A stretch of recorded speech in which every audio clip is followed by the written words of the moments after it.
A dictator is a political leader who possesses absolute power. A dictatorship is a state ruled by one dictator or by a small clique. The word originated as the title of a magistrate in the Roman Republic appointed by the Senate to rule the Republic in times of emergency. Like the term tyrant, and to a lesser degree autocrat, dictator came to be used almost exclusively as a non-titular term for oppressive rule. In modern usage, the term dictator is generally used to describe a leader who holds or abuses an extraordinary amount of personal power. Dictatorships are often characterized by some of the following: suspension of elections and civil liberties, proclamation of a state of emergency, rule by decree, repression of political opponents, not abiding by the rule of law procedures, and cult of personality. Dictatorships are often one-party or dominant party states. A wide variety of leaders coming to power in different kinds of regimes, such as military juntas, one-party states, dominant party states, and civilian governments under a personal rule, have been described as dictators. They may hold left or right-wing views. Originally an emergency legal appointment in the Roman Republic and the Etruscan culture, the term dictator did not have the negative meaning it has now. A dictator was a magistrate given sole power for a limited duration. At the end of the term, the dictator's power was returned to normal consular rule, whereupon a dictator provided accountability, though not all dictators accepted a return to power sharing.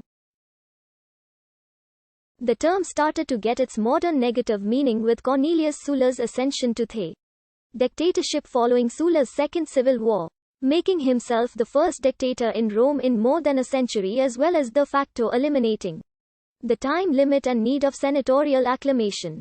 He avoided a major constitutional crisis by resigning the office after about 1 year, dying a few years later.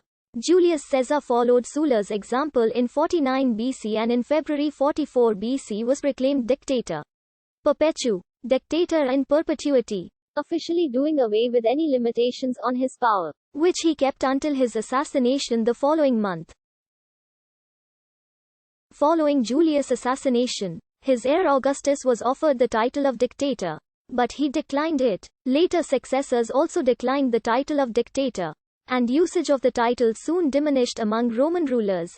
As late as the second half of the 19th century, the term dictator had occasional positive implications. For example, during the Hungarian Revolution of 1848, the national leader Lajos Kossuth was often referred to as dictator, without any negative connotations, by his supporters and detractors alike, although his official title was that of regent president. When creating a provisional executive in Sicily during the expedition of the Thousand in 1860, Giuseppe Garibaldi officially assumed the title of dictator. Shortly afterwards, during the 1863 January uprising in Poland, dictator was also the official title of 4 leaders, the first being Ludwik Mierosławski. Past that time, however, the term dictator assumed an invariably negative connotation. In popular usage, a dictatorship is often associated with brutality and oppression. As a result, it is often also used as a term of abuse against political opponents. The term has also come to be associated with megalomania. Many dictators create a cult of personality around themselves, and they have also come to grant themselves increasingly grandiloquent titles and honors.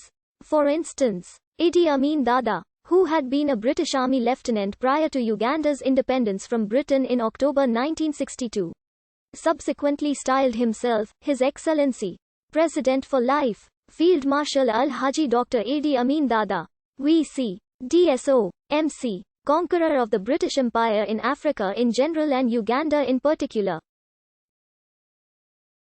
In the movie The Great Dictator, Charlie Chaplin satirized not only Adolf Hitler but the institution of dictatorship itself.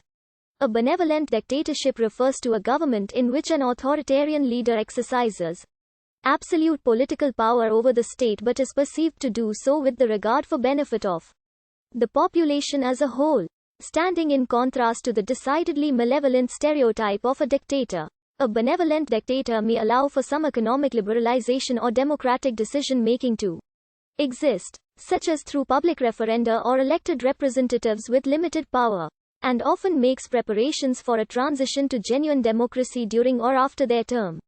It might be seen as a republic, a form of enlightened despotism. The label has been applied to leaders such as Ioannis Metaxas of Greece. The association between a dictator and the military is a common one. Many dictators take great pains to emphasize their connections with the military, and they often wear military uniforms in some cases. This is perfectly legitimate. Francisco Franco was a Left-Ten.